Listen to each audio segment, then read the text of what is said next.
on the newspaper page. Love and tradition of the grand design, some people say is even harder to find. Well, then there must be some magic clue inside these gentle walls, 'cause all I see is a tower of dreams, real love bursting out of every scene. Days go by, it's the bigger love of the family.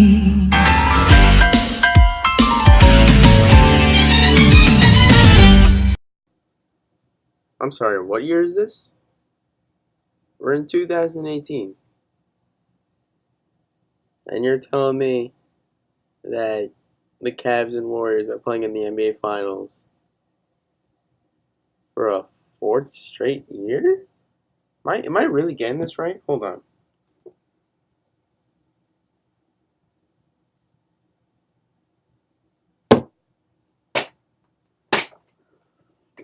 Ladies and gentlemen, we are getting the Cavs and the Warriors for a fourth straight year. I mean,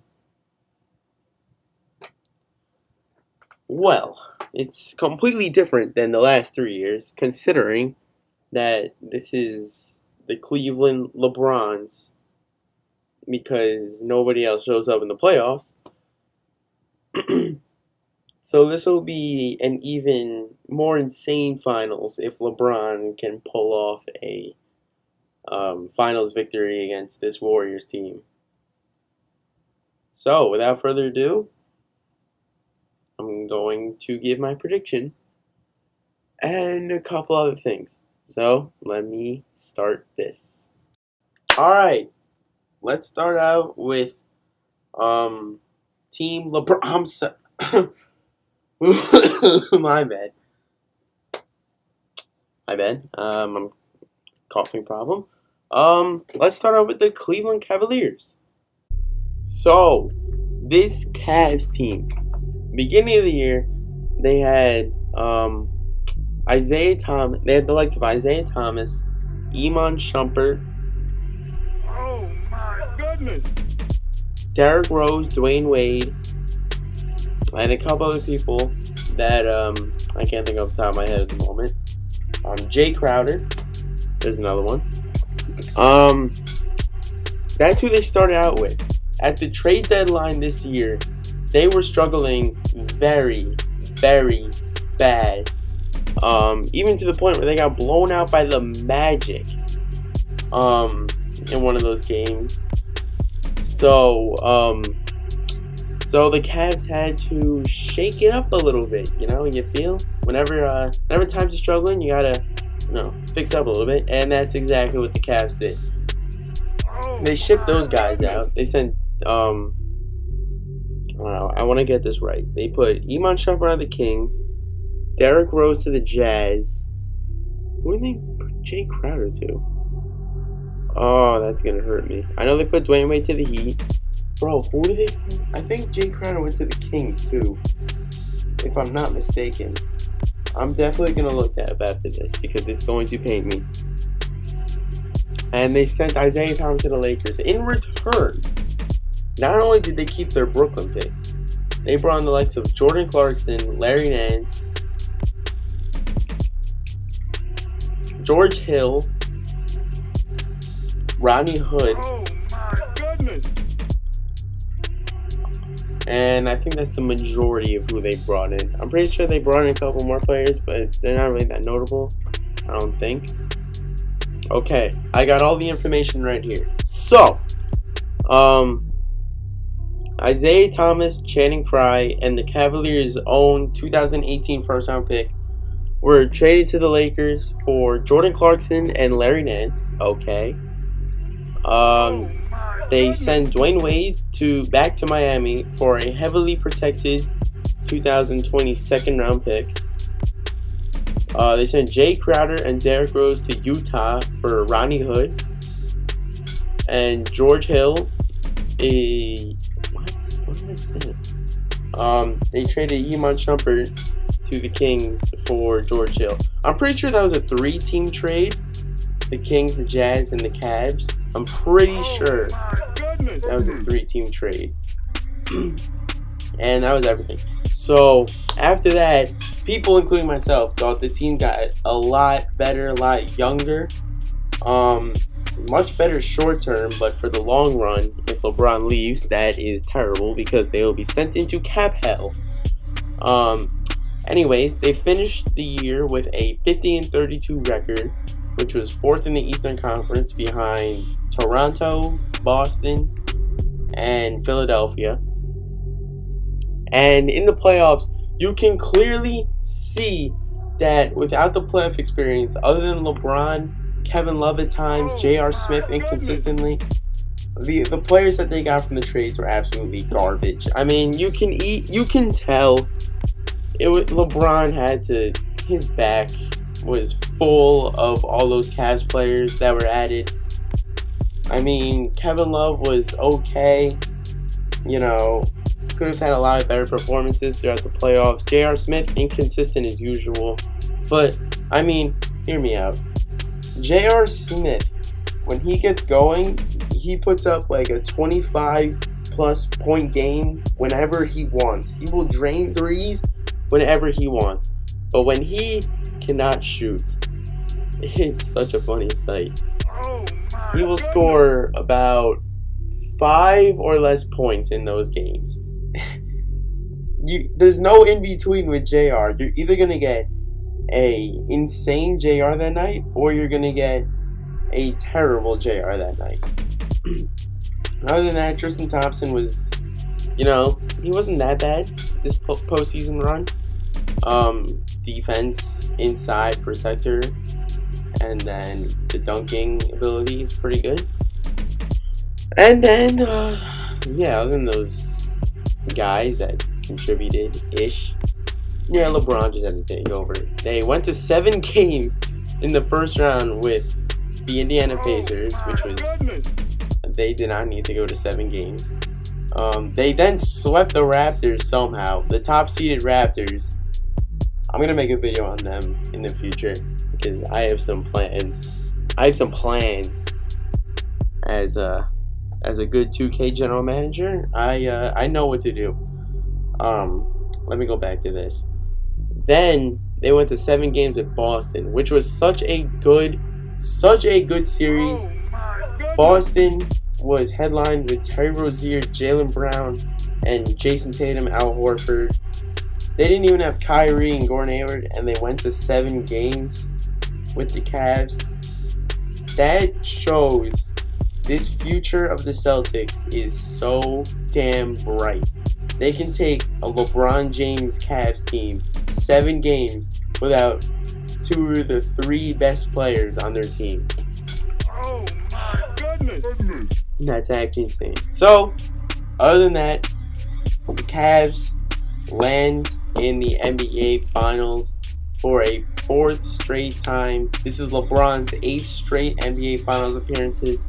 The first 4 were with the Heat. He lost to the Mavericks in the first year. Then they beat the Thunder in the second year, the Spurs in the third year, and then in LeBron's final year, they lost to the Spurs, and then he came back to Cleveland, and he's played the Warriors in the finals ever since. So, that's how the Cavs got here. Now, I'm going to go find notable stats that help the Cavs get here. Yeah, English. I'm doing good, trust me. Alright, so first of all, their defense this year was absolutely terrible. They gave up, how many did they give up? 111.9 points per game, which was second to last in the league. God damn. But their offense, they put up 112.9 points per game, which was 5th in the league. So, not that bad. Obviously, the main person to help this Cavs team succeed is my dad, LeBron James. MVP season in his 15th year, which is absolutely ridiculous. putting up 27.5 points per game, 8.6 rebounds, 9.1 assists, 1.4 block steals, a block per game. You can't ask any more much else from your GM who plays on the floor every single night. This is the first season where he's played 82 games in a season. In his 15th year, might I add. Anyways, moving on. We got Kevin Love, who was not arguably the second best player on the team, with 17 points per game, 9.3 rebounds. You know, it's not his best season, not his Timberwolves version, most certainly, but you know, it's not that bad, to be honest. I mean, he is getting a little bit older, and his production is going a little bit down, but it's serviceable for now. What other notable ones do we have here? Jordan Clarkson, 12.6 points per game. Not a bad six-man, to be honest. George Hill, the starting point guard, 9.4 points and 2.8 assists. That's exactly what you want from a point guard, 2.8 assists. That's how you're going to get to the finals. There you go. What else do we have here? Kyle Korver, 3-point god, 12.6 points per game. And what's his 3-point percentage this season? 436. All right, not bad. Standard, kind of. And J.R. Smith, 8.3 points per game. Let's check that 3-point percentage. 375. Oh my God, JR, I love you so much. Everybody loves JR. Shirtless JR, the best JR. How did this team make the finals? I don't understand how this team made the finals. I do. LeBron James. That's it. If you take LeBron James off this team, they're an 8 seed at best, and they get bounced out the first round by the Celtics in 4 games. That's facts. That's straight facts. Alright, I'm done. I can't talk about this Cavs team anymore. I can't talk good about this Cavs team anymore.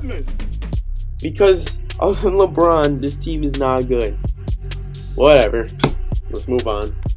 Okay, now we are on to the Golden State Warriors. There's not really much to say here.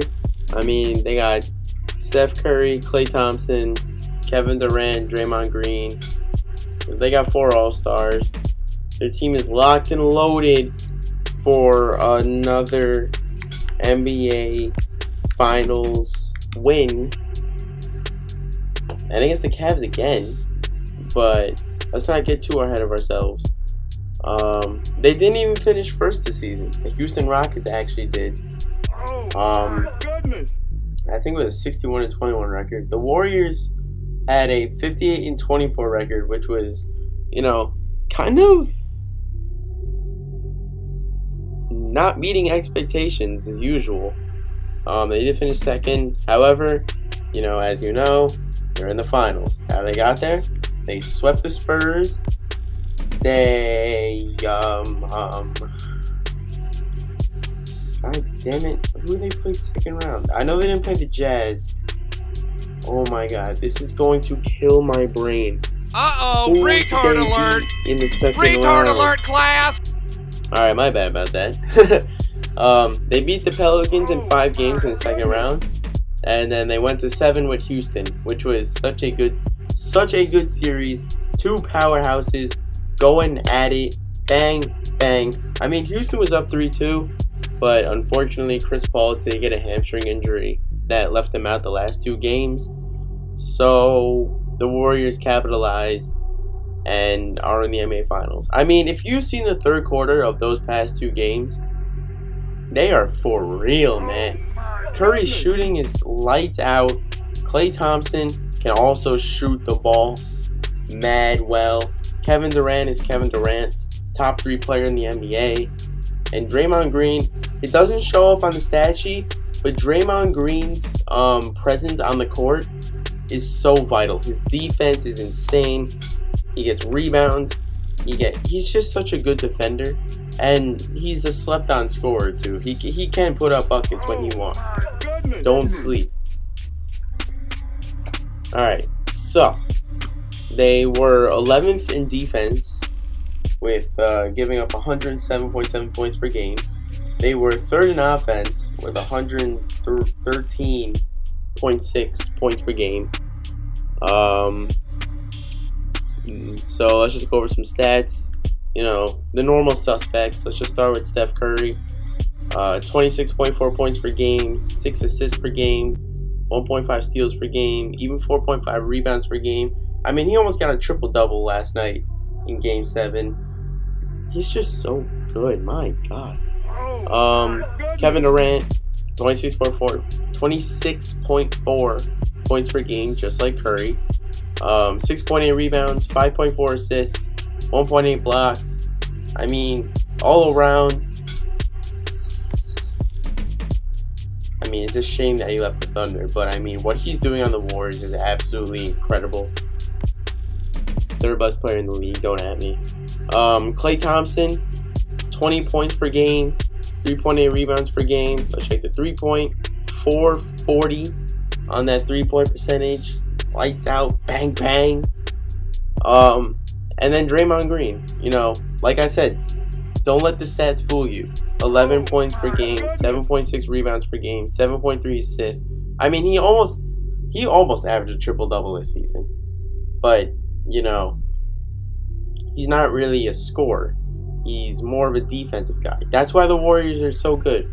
He is the main X factor on this team. Him and Andre Iguodala, which averaged 6 points per game and 4 rebounds per game.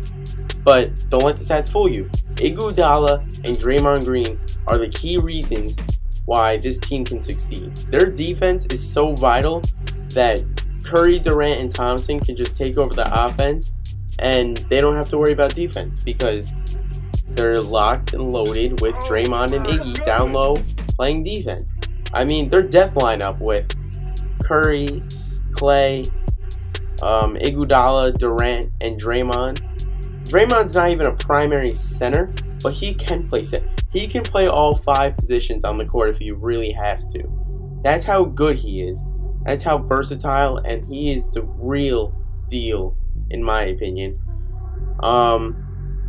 Yeah, like I said, there's not much to say about this Warriors team. It's basically like last year, except they added Nick Young, but that's just about it. And they also had Jordan Bell in the draft. That's just about it. I'm telling you, there's not much to say about this Warriors team. They can score, they can play defense, they can kill you any way they can. They can shoot the ball lights out with Klay, Durant, and Curry. They can kill you inside with Draymond. I mean, there are just so many ways they can beat you on defense and offense. Yeah. They're just so freaking good. So, without further ado, let's get into my prediction for who I think should win the NBA Finals this season. Alright, for my prediction, I'm not going to sugarcoat this. As much as I want LeBron to win another ring, I think the Warriors are just going to go ahead and sweep them. It's not even going to be close. I mean, it's literally just LeBron and then just a whole bunch of other people, a whole bunch of followers of LeBron. And the Warriors are just too good. They're too good.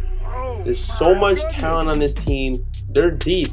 Not as deep as 2015, but there's still good bench players that can help this team win games. I think that is also a big reason why they keep winning games. Like, this bench is improved from last season, definitely. This year, they're not bad. I'm being completely honest. They're not that bad this year. Patrick McCaw kind of emerged as a big bench piece this season for the Warriors. And I'm just gonna be completely honest. Cavs are getting swept. In my imaginary world, I want the Cavs to win in 7 and like J.R. Smith hit a game-winning 3-pointer, but that's just not gonna happen. I know. We all know the Warriors are just gonna go ahead and kill this Cavs team. I'm just gonna get out of here. Yeah, bring on the draft, please.